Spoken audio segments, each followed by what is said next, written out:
주님께서 부활하셨습니다. 아멘. 성령께서 임하십니다. 아멘. 우리가 어떻게 하면 예수님의 훌륭한 제자가 될 수 있느냐라고 하는 거죠. 본문에서 예수님 몇 가지 사건을 통해서 우리가 어떻게 예수님을 쫓아가는 제자가 될 수 있는지, 그 제자가 될 수 있는 이야기들을 하나하나 이제 담아 놓으셨어요. 우리가 제자로서 살기 위해서 첫 번째로 필요한 게 뭐냐면, 오늘 예수님이 우리에게 원하시는, 이제 말씀하시는 핵심 포인트 중에 하나는, 예수님의 참 제자가 되기 위해서 가장 먼저 필요한 건 뭐냐면, 그분이 누구인지 먼저 알아야 된다는 거예요. 어떻게 하느냐? 정확하게 알아요. 어설프게 알아서는 안 돼요. 본문에 보면 예수님이 벳세다에서 눈먼 사람을 고치신 후에 북쪽으로 약 40km 정도 떨어진 가이사라 빌립보 지방으로 가셔서 이제 제자들을 데리고 그곳으로 가시죠. 그리고 그곳에서 제자들에게 묻습니다. 사람들이 나를 누구라고 하더냐? 제자들이 그 당시에 그 사회에서 퍼져 있는 예수님에 대한 소문에 대해서 전해드립니다. 제자들이 이제 이르되 세례 요한이라 하고, 더러는 엘리야라 하고, 더러는 선지자 중에 하나라 하더라. 세례 요한, 또 엘리야, 선지자 중에 한 분, 뭐 이렇게 사회 전반에 걸쳐서 예수님에 대한 소문은 그래요. 근데 예수님은요, 이런 사람들의 이야기는 별로 관심이 없었어요. 다른 사람이 굳이 나에 대해서 뭐라고 얘기하느냐, 그건 중요하지 않았어요. 그래서 예수님이 제자들에게 다시 물으시죠. 너희는 나를 누구라고 생각하느냐? 성질 급한 베드로가 급하게 나서서 대답하죠. 주는 그리스도신이다. 주는 그리스도신이다. 굉장히 짧은 대답이에요. 그런데 예수님은 그 예수님의 베드로의 아주 짧은 대답을 들으시고 베드로를 칭찬하시는데요. 마태복음 16장 17절부터 19절까지 보면 예수님께서 베드로를 향해서 칭찬하시는데 그 내용이 자세하게 이렇게. 우리 함께 읽어볼까요? 화면에 띄워져 있고 같이 읽습니다. 시작. 예수께서 대답하여 이르시되 바요나 시몬아 내가 복이 있도다. 이를 내게 알게 하니는 혈육이 아니요 하늘에 계신 내 아버지시니라. 또 내가 내게 이르노니 너는 베드로라. 내가 이 반석 위에 내 교회를 세우리니 음부의 권세가 이기지 못하리라. 내가 천국 열쇠를 내게 주리니 내가 땅에서 무엇이든지 매면 하늘에서도 매일 것이요 내가 땅에서 무엇이든지 풀면 하늘에서도 풀리리라 하시고. 아멘. 굉장히 놀라운 칭찬을 하시고요, 엄청난 권세를 그에게 주시는 거예요. 내가 잘 말했다. 그런데 그거를 네가 말하게 하신 분은 네가 아니고 하나님이시다. 나도 너한테 말하는데 너는 이제부터 베드로. 이 반석 위에 내가 내 교회를 세우겠다 말씀하십니다. 엄청난 칭찬과 축복의 말씀입니다. 예수님께서 왜 베드로를 이렇게 칭찬하셨을까요? 그 이유는요, 베드로의 짧은 대답 안에서 찾아볼 수 있어요. 그 대답 안에 이 예수님의 칭찬과 축복의 열쇠를, 비밀을 열 수 있는 열쇠가 담겨 있거든요. 그게 뭐냐면, 사람이 무엇으로 구원을 받을 수 있느냐라고 하는 질문을 했을 때 선행이냐 아니면 종교적인 행위냐 아니라는 거죠. 성경은요, 곳곳에서 선행을 굉장히 강조해요. 보면 너희는 세상의 등불이다. 빛이 다 이같이 빛처럼 착한 행실을 내 세상에서 이제 비춰라. 이것이 성경에서 말하는 말씀입니다. 너희는 세상의 빛이다. 너희가 세상에서 그 빛을 드러내라는 거죠. 그렇지만 우리가 아무리 착한 일을 한다고 해도 우리가 우리 자신을 구원할 수가 없어요. 종교적인 수양도 마찬가지예요. 종교적인 수양은 굉장히 중요한 의미가 있어요. 경건 생활하는 데 있어서 나름대로 금식하고 묵상 기도하고 이런 것들은 굉장히 큐티하고 이런 굉장히 중요한 거죠. 그런데 그 어떤 수양도 우리를 그곳에서 구원할 수는 없어요. 선행과 종교적인 수양이 잠시 우리의 양심의 가책을 덜어낼 수 있지만, 종교적인 수양으로 잠시 마음의 평안은 얻을 수 있지만, 그러나 그 어떤 것으로도 우리를 죽음에서 구원할 수는 없다는 거예요. 그러면 사람이 무엇으로 구원을 얻느냐? 로마서 3장 28절을 읽어보면 사람이 율법의 행위에 있지 않고, 사람이 의롭다 하심을 얻는 것은 율법의 행위에 있지 않고 믿음으로 되는 줄 우리가 인정한다 그랬어요. 사람이 의롭다 하심을 받는 것은 행위에 있지 않아요. 율법을 지키는 것, 종교적인 행위에 있지 않아요. 믿음으로 된다. 자, 이 말씀을 통해서 우리가 보는 것은 구원은 뭘로 받느냐 하면 믿음으로 받아요. 우리가 다 아는, 일반적으로 다 아는 사실이에요. 뭐 아는 걸 다시 이렇게 강조하는 이유도 있겠습니다만은, 그렇다면 도대체 우리가 뭘 믿느냐라고 하는 거죠. 무엇을 믿어야 할까? 그 중요한 대답을 우리가 찾아볼 텐데, 요한복음 11장 25절이에요. 요한복음 11장 25절. 여기서 예수님께서 아주 중요한 대답을 하시는데 뭐냐면, 나는 부활이요 생명이니 나를 믿는 사람은 죽어도 살겠고 라고 말씀합니다. 나는 부활이요 생명이 나를 믿는 자는 죽어도 살겠다. 무슨 얘기냐면, 누구를, 무엇을 믿어야 되냐면 예수님을 믿어야 돼요. 사도 바울은요, 애가 타서 부르짖는 빌립보 간수에게 이렇게 외치죠. 주 예수를 믿으라. 그리하면 너와 네 집이 구원을 얻으리라. 그러면 예수님을 믿어야 된다는 것까지 이제 알았어요. 그러면 예수님에 대해서, 예수님의 어떤 부분을 우리가 믿어야 될까? 예수님에 대해서 무엇을 믿어야 될까? 그의 말씀을 믿어야 될까? 아니면 그가 베푸신 기적을 믿어야 될까? 그 답도 베드로의 답 속에 나와요. 그래서 예수님이 베드로를 칭찬하신 거거든요. 베드로의 대답이 뭐예요? 주는 그리스도십니다 라고 하는 대답입니다. 우리가 무엇을 믿느냐? 예수님을 믿는데 예수님이 무엇이냐? 예수님은 그리스도이시다라고 하는 걸 믿습니다. 하나님의 아들 그리스도, 메시아라고 하는 뜻이죠. 히브리어로는 메시아라고 하는 뜻인데요. 성경 자체가 구원에 관한 책이에요. 하나님의 품을 멀리 떠난 우리 인간들이 어떻게 구원받을 수 있는지 그것들을 상세하게, 떠나는 과정부터 떠나서 하나님의 품을 떠나서 살았던 백성들이 어떻게 살고, 그리고 전국적으로 사람의 종교적인 행위와 율법, 도덕, 그 어떤 것으로도 구원할 수 없음을 보여주고, 마지막 하나님께서 친히 십자가 위에서 이 일을 완성하시는 거예요. 그 일을 보여주는 거예요.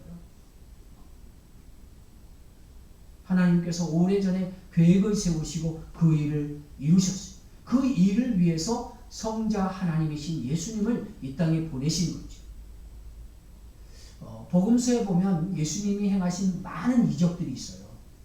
귀신을 쫓아내시고 무리를 거르시고 풍랑을 잔잔케 하시고 오병이어의 이적도 행하셨지. 그리고 수많은 설교도 해요. 예수님이 왜 이렇게 제자들 앞에서, 또 많은 사람들 앞에서 기적을 행하시고 설교를 통해서 제자들을 가르치시려고 했을까? 이유는 단 하나예요. 예수님 자신이 메시아이심을, 그리스도이심을 알리기 위해서. 내가 바로 너희들이 그렇게 기다리던 메시아야, 하나님이야 라고 말하는 거예요. 하나님이요, 굳이 성경의 3분의 2에 해당되는 복음서에 계속해서 중복되는 말씀을 이렇게 기록하신 이유가 있어요. 사실 마태복음부터 요한복음까지 보면 그 내용들이 계속 중복되는 내용이에요. 물론 독특하게 그 권별로 나오는 말씀도 있지만 대부분의 말씀은 다 중복돼요. 그런데 그 이야기는 뭐냐면 바로 예수님이 메시아이신 것을 가르쳐주기 위해서 계속 반복해서 이야기합니다. 그 대상을 이제 독자를 다르게 해서 알려주는 거죠. 베드로가 그 정확한 대답을 한 거예요. 그래서 예수님은 놀랍도록 베드로를 칭찬하신 거예요. 바요나, 그것을 알게 하신 분은 네가 아니라 하나님이시다. 나도 너에게 말하는데 너는 베드로다. 나는 이 반석 위에 내 교회를 세우겠다. 죽음의 문들이 그것을 이기지 못할 것이다. 그것이 주님이 베드로에게 주신 축복의 말씀. 여기까지가 이제 우리가 전반부로 봤다면, 근데 여기서 그치면 안 돼요. 이것보다 더 놀라운 이야기가 이 다음에 계속돼요. 베드로가 이 놀라운 고백을 하고 나니까 예수님이 무엇을 말씀하시냐면, 자신이 앞으로 장로들과 대제사장들과 서기관들에게 핍박을 받고 죽으실 것과 사흘 만에 다시 살아날 것에 대해서 말씀하십니다. 그때 역시 성질 급한 베드로가 참지 못하고 툭 튀어나오죠. 주님이 죽으신다니요. 그건 말도 안 됩니다. 베드로가 예수님 앞을 탁 막았어요. 자, 이 상황을 우리가 이렇게 머릿속으로 그림을 그리고 상상을 한번 해보면요. 지금 제가 이렇게 설교를 하고 있는데 설교하는 도중에 누군가 확 일어나서 그런 게 뭐가 어떻게 가능해요? 그리고 막 누가 따지면 그러면 어떨까요? 지금 베드로가 그걸 하고 있는 거거든요. 아마 지금 기성교회 같으면 이제 그렇게 막 중간에 막 그러면 뒤에서 한 사람, 힘센 사람이라도 한 사람 탁 해서 낚아채갖고 밖으로 끌고 갈지도 몰라요. 예배를 방해한다고. 베드로가 지금 그 일을 해요. 그때 예수님이 베드로에게 뭐라고 얘기하냐면, 사탄아, 내 뒤로 물러가라. 너는 나에게 걸림돌이 된다. 너는 하나님의 일을 생각하지 않고 도리어 사람의 일을 생각하는도다. 예수님이 지금 금방 칭찬하시고 금방 그에게 사탄이라고 아주 놀랍도록 칭찬하셨고, 그리고 아주 신랄하는 이제 사단이라고 하는 그런 책망을 해요. 이 모습을 보면 베드로도 대단한 것 같아요. 제가 만약에 이런 소리 들었으면 못 견뎠을 것 같아요. 휙 떠나가버렸든지 막 그랬을 것 같은데, 베드로는요, 그 말을 듣고도 예수님을 계속 쫓아다녀요. 넌 사탄이야. 막 그러고 야단치는데도 그거를 그냥 받아들이잖아요. 그것도 그런 면에서 보면 베드로도 참 대단해요. 도대체 예수님이 왜 이렇게 야단치셨을까요? 우리가 그 이유를 알아야 되는데, 결론부터 말씀을 드리면 베드로는 예수님이 그리스도이신 것은 알았어요. 그런데 문제는 뭐냐면 온전히 알지를 못했어요. 온전히. 베드로와 12제자, 그 다음에 그 당시에 사람들이 기다렸던 메시아는 어떤 메시아예요? 이스라엘이 지금 로마라고 하는 나라에 정복당하고 피지배자로서 살고 있어요. 우리나라가 마치 일본에 의해서 지배당하던 시절과 같은 거예요. 굉장히 핍박당하고 나라의 주권이 없다는 게 얼마나 고통스러웠겠습니까? 그러니까 사람들이 더더욱 메시아를 기다렸는데, 제자들의 마음도 마찬가지예요. 그들은요, 자신들을 구원해줄 메시아를 기다렸던 거예요. 메시아가 오시면 로마로부터 자기들을 구원해서 독립시켜주고, 그리고 이 나라를 이제 자주 독립시켜서 온전하게 평화 가운데 이끌어 가실 줄로 믿는 거죠. 마치 다윗처럼. 그런데 메시아가 오셨어요. 그의 설교를 들어봐도 메시아가 맞아요. 무리를 걷는 것을 봐도 메시아가 맞아요. 귀신을 막 쫓아내거나 물고기 2마리와 보리떡 5개로 5,000명을 먹이시고도 12광주리를 남게 하시는 그 기적을 보거나, 어떤 그 수많은 기적을 볼 때 이분은 메시아가 맞는 거예요. 틀림없이 구약에서 예언된 메시아가 맞습니다. 제자들이 속으로 무엇을 생각하냐면, 이제 예수님으로부터 로마의 속국으로부터 우리가 벗어날 수 있는 그런 힘이 생기겠다. 그리고 그날을 기다려요. 예수님이 그 일을 행하실 줄로 믿고 기다리는 거예요. 그런데 지금 청천벽력 같은 소리를 하십니다. 주님이 제자들에게 뭘 말씀하냐면, 나 십자가에서 죽어. 그렇게 말씀하세요. 베드로는요, 이걸 못 받아들인 거예요. 주님 안 됩니다. 그렇게 항변한 거예요. 그래서 그렇게 죽으면 안 되죠. 그러면 이 나라 독립으로 누가 하고요? 주님이 베드로를 향해서 사탄아 내 뒤로 물러가라 말씀하십니다. 베드로가 왜 부종을 들었을까? 예수님이 그 이유를 말씀하시는데 너는 하나님의 일을 생각하지 않고 도리어 사람의 일을 생각하는도다 라고 말씀하세요. 베드로는요 예수님을 메시아인 줄은 알았어요. 그런데 머리로만 알았어요. 그가 행하시는 기적과 모든 상황들을 보면 메시아가 틀림없어. 그런데 메시아의 의미를 온전히 알지는 못했어요. 그 메시아가 어떤 메시아인지 구약에서 말씀하신 그 메시아, 마치 오늘날 이단들이 성경을 잘못 해석하는 것처럼 잘못 해석해버려요. 지금 이 당시에 베드로와 제자들 그리고 수많은 사람들이 그 메시아를 기다렸는데 그 메시아는 십자가를 뺀 메시아를 지금 기다리고 있는 거예요.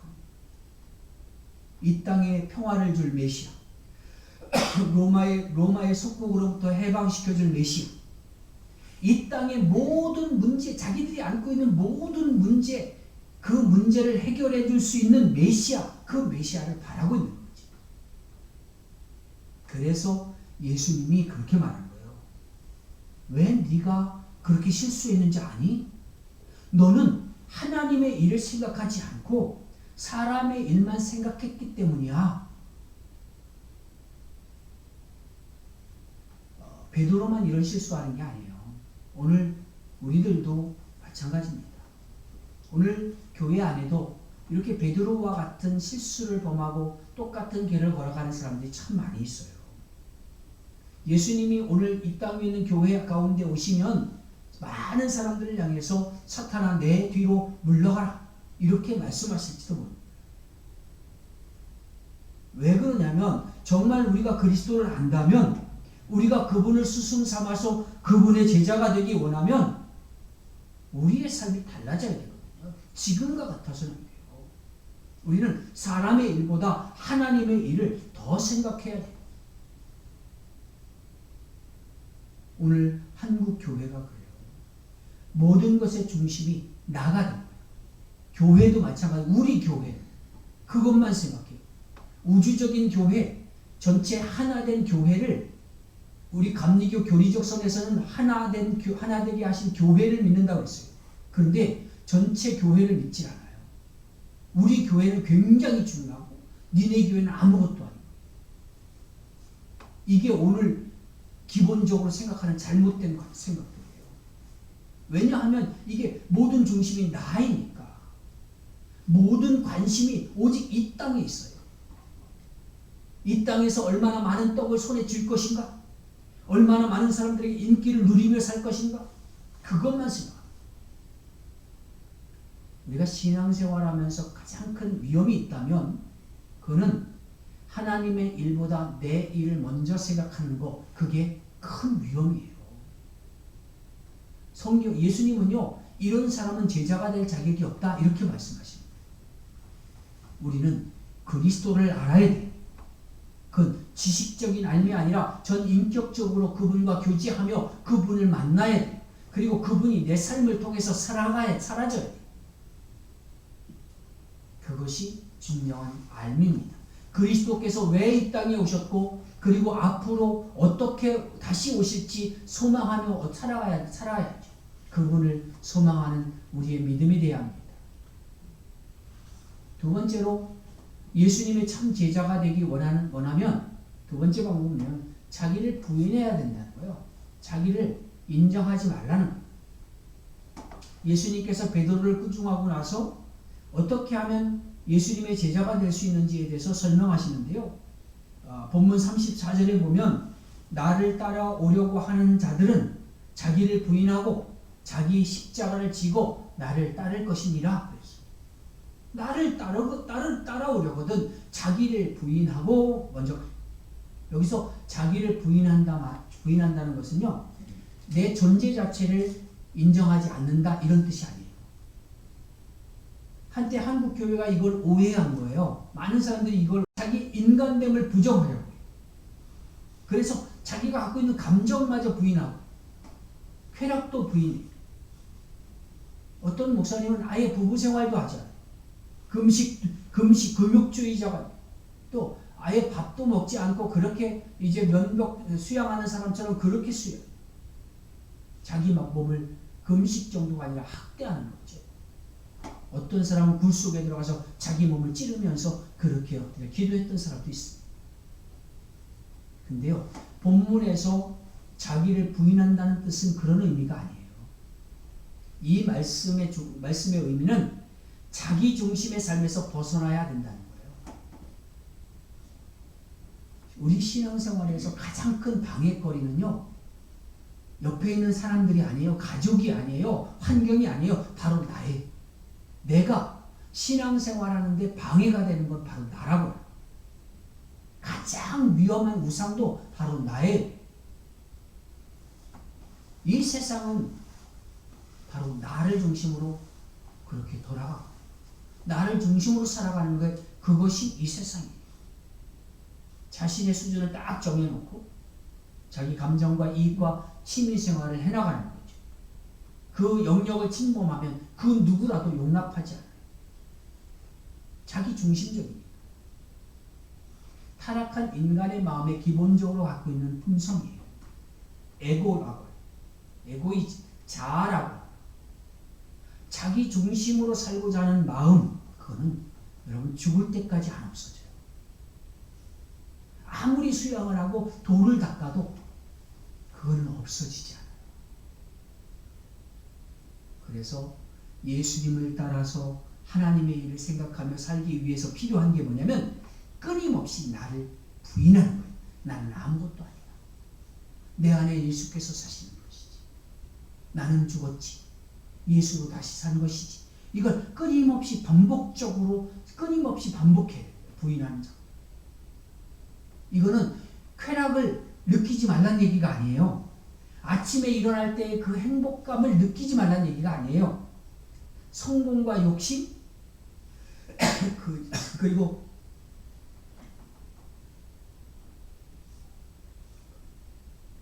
자기 이름을 내기 위한 그런 자기 중심적인 삶에서 벗어나가는 것이지 즐거움을 느끼지 말라는 얘기가 아니에요. 이 단계를 우리가 넘어가지 않으면 예수님의 제자가 될 수 없습니다. 이렇게 말씀하시고 나서 예수님께서 긍정적인 말씀을 마지막 부분에 하시는데 자기 십자가를 지고 나를 따라오너라. 그러면 제자가 될 것이다 라고 말씀하셨어요. 할 수 있는 방법에 대해서 이제 구체화시켰죠. 이 말씀 때문에 유럽에서는 한때 해마다 자기 십자가를 지고 예수님을 따라가는 그 이제 퍼포먼스를 이제 하게 됩니다. 고난주일만 되면 십자가를 메고 이제 걷는 거죠. 행사를 하는 건데 그냥 메면 좀 뭔가 부족해 보이니까 몸에 상처를 내는 사람들도 있었다고 해요. 근데 이 말씀은 전혀 그런 의미가 아니에요. 사실 우리는요 십자가를 질 수 있는 존재가 아닙니다. 질 자격도 없어요. 십자가를 지고 따른다라고 하는 의미가 뭘까요? 사실 유대인들에게 있어서 십자가는 굉장히 낯선 거예요. 오늘 우리에게 있어서 이 십자가는 굉장히 친숙하지요. 의미가 있고 사랑스러워 보이고 그래서 예쁜 십자가, 좋은 십자가, 멋진 십자가 보이면 막 사고 싶고 이제 모아보고 싶고 막 그런 분들도 되게 많아요. 소중한 거죠. 우리에게. 그러나 제자들에게 있어서 십자가는 그런 게 아니에요. 유대인들에게 있어서 십자가는 뒤로 넘어갈 정도로 끔찍한 거예요. 십자가 처형은 로마 정부의 처형 방법이에요. 이 십자가의 처형은 가장 극악한 죄를 지은 사람들, 이제 자신들의 권력에 대항했다든지 로마 정부에 반항하는 사람들, 반역자들, 이런 사람들을 처형하는데 사용했던 것이 십자가죠. 십자가에 매달기 전에 십자가를 메고 온 동네를 돌아다녀요. 사람들 앞에서 걷게 하고 침을 뱉고 동산 위로 올라가서 십자가에 매달아서 마지막에 죽게 하는 건데, 하루가 됐든 이틀이 됐든 오랫동안 십자가에 그냥 매달아 놓습니다. 근데 여기서 십자가를 지고 돌아다니게 하는 이유가 있는데요. 그 돌아다니는 건 뭐냐면, 그렇게 돌아다님으로 인해서 로마의 권위에 굴복했다, 얘는 이런 걸 의미하게 하는 거예요. 로마에 반항한 것에 대해서 회개한다, 이런 의미로 자꾸 그 십자가를 지고 사람들 사이를 걷게 하는 거예요. 물론 예수님은 로마의 권력에 의해서, 권력에 순종하기 위해서 그런 게 아니라 이제 하나님의 말씀에 순종하기 위해서 십자가에서 죽으셨지요. 하늘 아버지, 그 아버지 하나님에게 순종하기 위해서 십자가를 지신 거예요. 그런 의미에서 십자가는요, 십자가를 진다는 것은 순종을 의미하는 거고요. 이게 세 번째 자격이에요. 예수님 말씀하시는 세 번째 자격이 바로 하나님의 뜻에 온전히 순종하는 거예요. 예수님께서 십자가를 지신 것은 아버지의 뜻에 철저하게 순종하신 결과예요. 하나님이 인류가 에덴 동산에서 처음 사람이 범죄한 이후에 그 이후부터 갖고 계신 구원의 계획들을 이뤄가시는 그 과정 속에서 결론적으로 행하신 일이에요. 왜 예수님이 스스로도 이 잔을 내게서 이제 떠나게 해달라고 간구할 만큼 고통스러운 그 십자가를 지실 수밖에 없었냐면, 그것이 하나님에 대한 순종의 길이었습니다. 오늘날 우리가 십자가를 질 필요는 없지요. 다만 십자가를 지고 나를 따르라, 이 말씀은 뭐냐면, 자기 중심의 삶에서 벗어나서 온전히 하나님께 순종하는 삶을 살아라. 말씀을 따라서 살아라. 예수님과 동행하며 살아라. 예수가 우리 속에서 살아가는 그 삶을 살아라. 이걸 얘기하는 거예요. 그런 사람만이 제자 될 자격이 있다. 나는 제자인가? 그 얘기는 뭐냐면, 내 안에 예수가 있는 삶을 살고 있는가라는 거예요. 그거를 나만 알고 있어서는 안 되는 거죠. 예수가 있으면 자연스럽게 주변에서 알아요. 왜냐하면 그분은 빛이십니다. 빛은 감출 수 있는 게 아니에요. 말 아래 두지 아니하고 등경 위에 둡니다. 그래서 작은 불빛도 온 어두움을 밝히는 것처럼 빛이신 주님이 우리의 삶 가운데서 우리가 삶으로 그분의 뜻을 따라서 그 좁은 길을 걸어가며 살아가면 자연스럽게 빛이 드러나요. 예수님이 드러나요. 내가 드러나는 게 아니라 그리스도가 드러나요. 마치 그런 거예요. 자식들이 성장하면서 잘 될 때 있죠.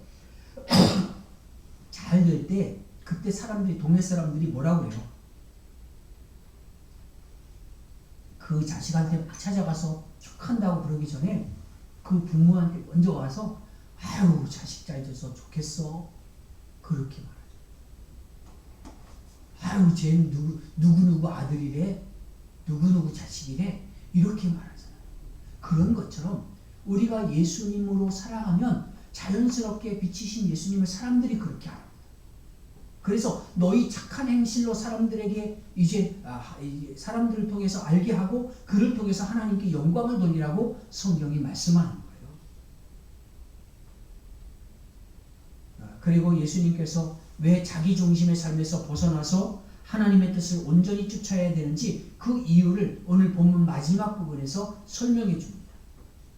35절부터 38절까지 말씀을 보면요, 사실 우리말 성경에는 없어요. 그런 뜻이 없는데 영어 성경으로 보면 for라고 하는 단어가 있어요. 우리말로 말하면 왜냐하면 뭐 이런 뜻이겠죠. 이 영어 성경에만 나오고요, 우리말에는 거의 없는데, 왜 우리가 주님이 걸어가신 그 십자가를 지고 주님을 따라야 되느냐? 35절 말씀 같이 볼까요? 35절 같이 읽습니다. 같이 읽습니다. 시작. 누구든지 자기 목숨을 구원하고자 하면 잃을 것이요, 누구든지 나와 복음을 위하여 자기 목숨을 잃으면 구원하리라. 아멘. 바로 이것 때문에 십자가를 지고 주님을 쫓으라는 거예요. 왜 우리가 자기 중심적인 삶에서 벗어나야 되냐면 우리가 땅만 바라보면서 돈, 명예, 성공, 쾌락 이런 것만 쫓아가면요 반드시 영원한 생명을 잃어버릴 수밖에 없기 때문에 이 땅에서 나를 부인하고 나는 아니고 하며 성령의 음성을 쫓아 하나님의 일을 생각하며 그렇게 살아가는 것, 하나님의 일이 뭐냐면 예수님을 믿는 거라고 성경은 그랬거든요. 하나님의 일은 교회에 와서 망치 들고 일하는 게 아니라 예수님을 믿는 게 하나님의 일이에요. 그 일을 행하는 거예요. 그 나라를 위해서 살아가는 거예요. 그러면 영원한 나라에서 영원한 생명을 얻게 돼요.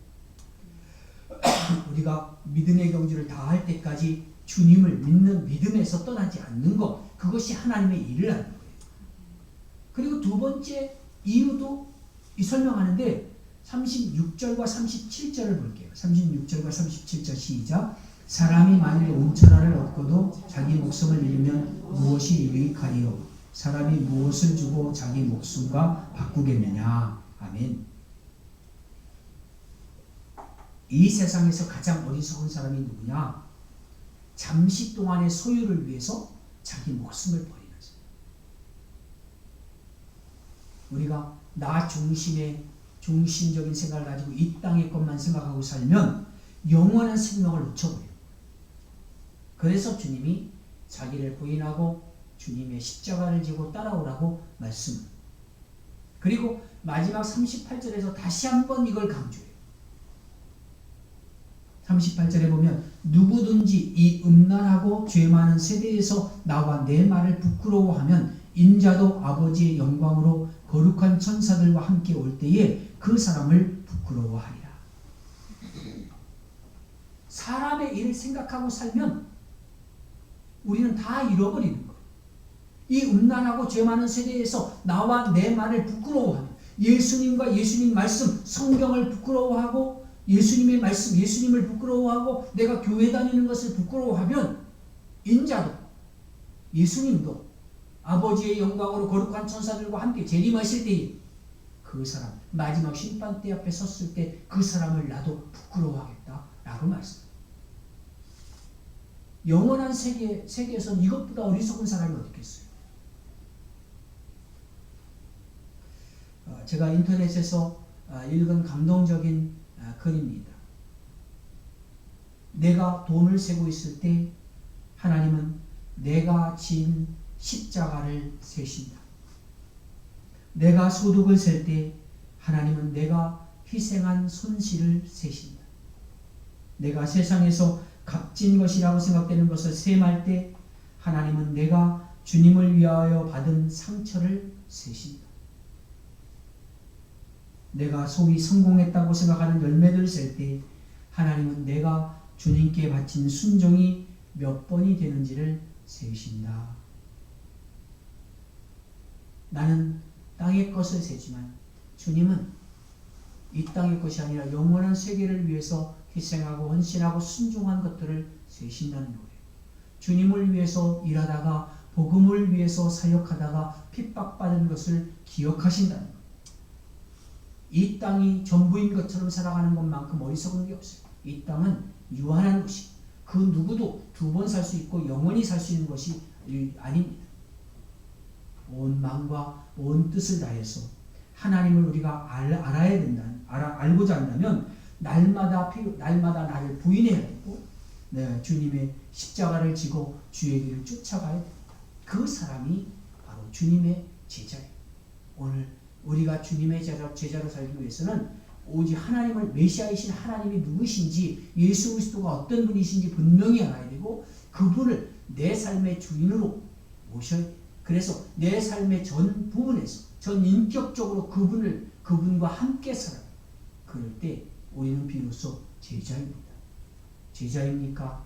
라고 하는 질문 앞에 우리 모두가 제자입니다. 라고 그 모든 사람들이 주변의 사람들도 인정할 만큼의 믿음으로 세워지기를 주의 이름으로 축원합니다. 아멘. 우리가 한 분야에서 특별하게 성공하기 위해서는 스승을 잘 만나야 돼요. 나를 이끌어주는 선생님을 잘 만나야 되고 또 선생님을 잘 만났다면 그 스승을 믿고 잘 따라가야 한 분야에서 온전히 성공할 수 있습니다. 신앙생활도 마찬가지인데요. 그런 면에서 보면 우리 모두는 행복한 사람이죠. 왜냐하면 우리는 그 누구와도 비교할 수 없는 완벽한 스스로